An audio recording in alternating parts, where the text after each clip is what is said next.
Damage repairing করতে, জমি ফেরত শাহজাহান, তার আগেই তো আমি কি জমি ফেরত করে দিচ্ছি, ডিড রেকর্ড যার যা আছে সবাই প্রায় পজিশন নিতে শুরু করেছে। তার জন্য পুলিশ আর মমতা ব্যানার্জিকে লাগবে না, আমার জমি আমি নেব, তার জন্য পুলিশের কী আছে?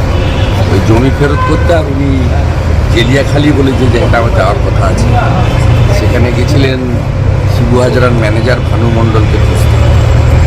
উনি বলে এসেছেন যে শাহজাহানের ব্যাপারটা সিবিআইর মামলা, সেটা আমাদের হেডেক না, উই আর নট ইন্টারেস্টেড।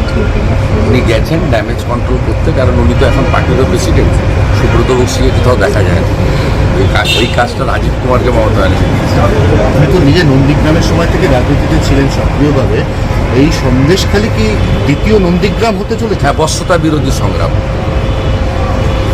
এখানে নন্দীগ্রামে যেগুলো ছিল সবগুলোই আছে। ওখানে ল্যান্ড অ্যাকুইজিশন দিয়ে শুরু হয়েছিল।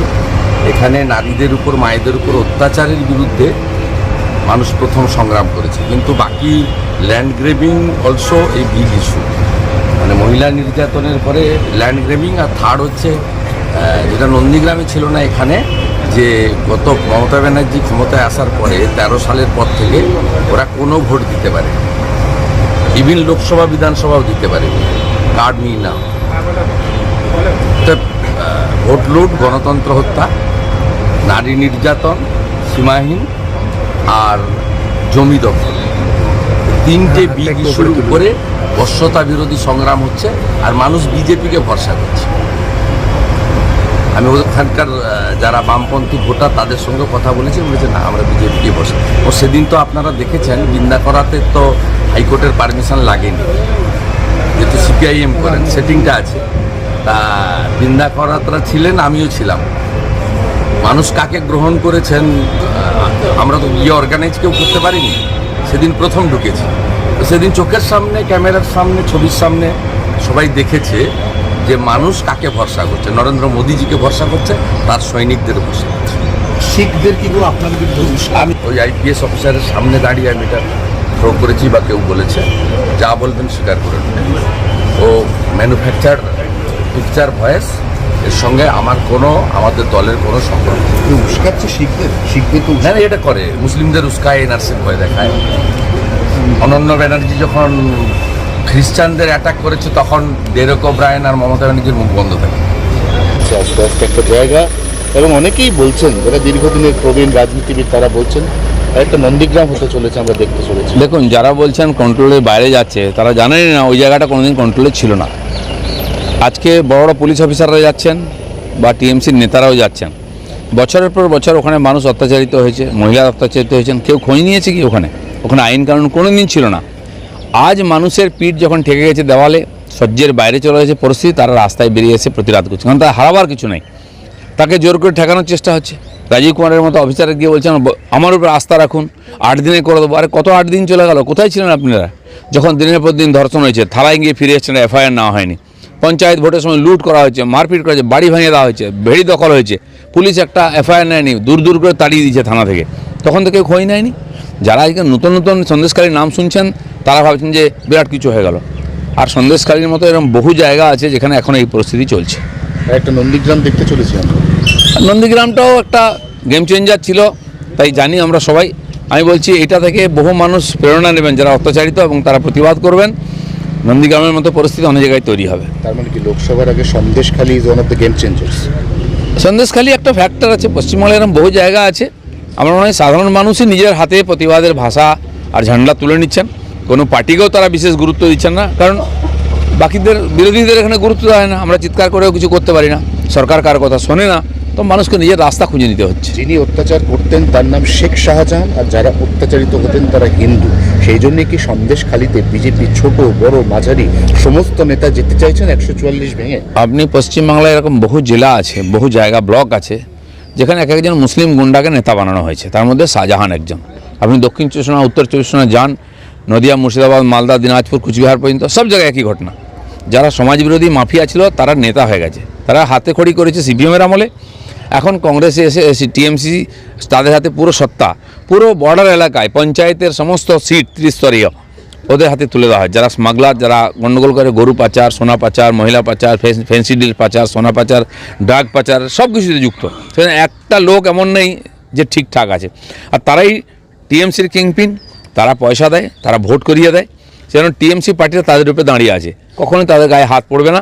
আর এমন জায়গা সেখানে ইডি সিবিআই ফট করে কিছু করতেও পারবে না। কিন্তু মানুষ বুঝতে পেরেছে যে তাদের বাঁচতে হলে, তাদের ধর্ম সংস্কৃতি মান সম্মান রক্ষা করতে হলে রাস্তায় বেরোতে হবে, তাই তারা প্রতিবাদ করছেন। একটা লঞ্চে করে সুপ্রতিম সরকারের সঙ্গে ডিজি রাজীব কুমার হঠাৎ করে 2.5 ঘন্টার জন্য পরশুদিন রাত্রে হাওয়া হয়ে গিয়েছিলেন। কোথায় গিয়েছিলেন কেউ জানে না, কি দেখতে গিয়েছিলেন তাও জানে না। কিন্তু তারপর একটা আশা জেগেছিল, সম্ভবত শেখ শাহজাহানকে লোকেট করা গেছে। কিন্তু তারপর গতকাল পুরো দিনটা গেল, কোনো কর্মপ্রবাহে কোথাও শেখ শাহজাহানকে লোকেট করার তো কিছু নেই, সবাই জানে কোথায় আছে। আমার মনে হয় শাহজাহানের সঙ্গে দেখা করতে গেছিলেন, এবং উনি কীভাবে লুকিয়ে থেকেছিলেন পুলিশের হাত থেকে, কোর্টের হাত থেকে, সিবিআই হাত থেকে, সেই ট্রেনিংটা দিতে গেছিলেন। সেজন্য শাহজাহানের গায়ে কেউ হাত দেবে না। ওনারা বলছেন ভরসা রাখুন, কোন পুলিশের উপরে ভরসা রাখবে? ধর্ষিতা মহিলাদের যারা এফআইআর নেয় না, যাদের বাড়িঘর ভেড়ি লুট হয়ে গেছে, ওখানে এসসি এসটি সমাজের বহু লোক আছেন যাদের সম্পত্তি লুট হয়ে গেছে, বিঘার পর বিঘা জমি নিয়ে জোর করে নোনা জল ঢুকিয়ে ভেড়ি তৈরি করা হয়েছে, পুলিশ কিচ্ছু শোনেনি, সেই পুলিশের উপরে কে ভরসা রাখবে? মহিলাদের ওপরে অত্যাচার অস্বীকার শেখ শাহজাহান সাগরেদদের। এবার দেখা গেল মহিলার পায়ের ওপর দিয়ে পুলিশেরই গাড়ি চালিয়ে দিল, পুলিশ অস্বীকার করছে। পুলিশ কি স্বীকার করলো অস্বীকার করলো কিছু যায় আসেনি, কারণ পুলিশের কিছুই নাই ওখানে, পুলিশকে কেউ পাত্তাও দেয় না। চাকরির জন্য যেতে হচ্ছে। মমতা ব্যানার্জি পুলিশ মন্ত্রী, ওনার নিজের যাওয়া উচিত। যদি ওনার উপরে মানুষের আস্থা থাকে, উনি 500 টাকা দিয়ে আর লোকেরকে যদি কিনে নিয়েছেন সমর্থন, তাহলে যাওয়া উচিত ওনার।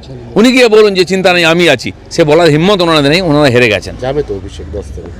অভিষেককে কে পাত্তা দেয়? কোলের ছেলেকে কেউ পাত্তা দেয়? মুখে দুধের বোতল নিয়ে রাজনীতি করছেন। উনি টিএমসির জন্য বড় নেতা হতে পারেন, যারা টিএমসির মাধ্যমে করে খায় তাদের জন্য উনি নেতা। পশ্চিমবাংলার কে পোছে ওনাকে? কী যায় আছে, কী কন্ট্রিবিউশন আছে? এই সন্দেশখালী শান্ত হবে না, সুরাহা যাদের করার কথা তারাই তো সমস্যাটা চাপা দেওয়ার চেষ্টা করছে। পুলিশ সুরাহা করতে পারে, কিন্তু পুলিশের উপর মানুষের আস্থা নেই, কারণ তারা 12-14 বছর ধরে দেখেছে যে কীভাবে মানুষ অত্যাচারিত হয়েছে। পুলিশ দাঁড়িয়ে দেখেছে বা অত্যাচারীদের সহযোগিতা করেছে, সেই জন্য সম্ভব নয়। হয় ওখানে লোককে যাতায়াত করতে দেওয়া হোক, স্বাভাবিক হয়ে যাক পরিস্থিতি। আর কী হবে? ওরা আন্দোলন করছেন দ্বীপের মধ্যে, আন্দোলনও করতে দেবেন না। যদি দোষীকে আপনারা আড়াল করেন, অ্যারেস্ট না করেন, কেন আজকে ক্ষোভ ফেটে হচ্ছে? কেন আগুন লাগাচ্ছে লোকে? কেন পুলিশের গাড়ি আটকাচ্ছে লোকে? কারণ পুলিশ প্রশাসন এই সরকারের উপর মানুষের পুরো আস্থা চলে গেছে। সেটা আস্থা ফিরিয়ে আনার জন্য মমতা ব্যানার্জিকেই নিজেকে ইনিশিয়েটিভ নিতে হবে, তবে হবে। উনি দাঁড়িয়ে কথা দেবেন আর কোনো কথা রাখবেন না, লোকের আন্দোলনকে ছোট করে দেখাবেন, মহিলাদের চরিত্র নিয়ে প্রশ্ন তুলবেন, তাহলে তো মানুষের ক্ষোভ কী করে কমবে?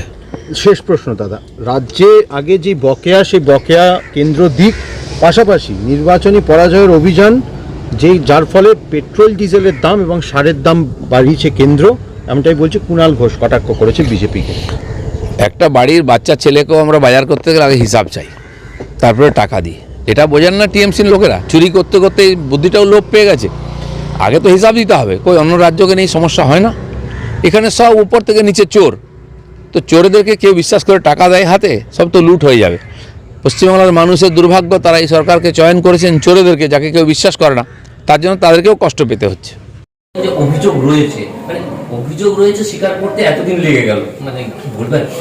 আমি কোনো কমেন্ট করবো না। এটা সবার জেলের ভেতরে হওয়া উচিত। যদি বিজেপির সঙ্গে সেটিং না হতো, তাহলে এইসব এদের যা কিছু সম্পত্তি করেছে, যা কিছু আছে, আয় বহির্ভূত সম্পদ, যেসব কেস আছে, অভিযুক্তদের বিরুদ্ধে আছে, কিন্তু আমরা দেখছি এটা নিয়ে কথাবার্তা হয় কিন্তু কাজ হয় না। আমি বললাম 3 জন মহিলা সন্দেশখালী, তাদেরকে নিয়ে এসে আমরা 10 দিন আগে হাইকোর্টে আমাদের বামপন্থী উকিলরা কেস করে। কেন করতে হয়? কারণ থানা নেয়নি, এসপি নেয়নি, ডিএসপি নেয়নি, তার ভিত্তিতে 144,000 তোলার অর্ডার হয়েছিল। কার ভিত্তিতে হয়েছিল? তোমরা মিডিয়ার শুভেন্দু সুকান্ত চিৎকার করছো।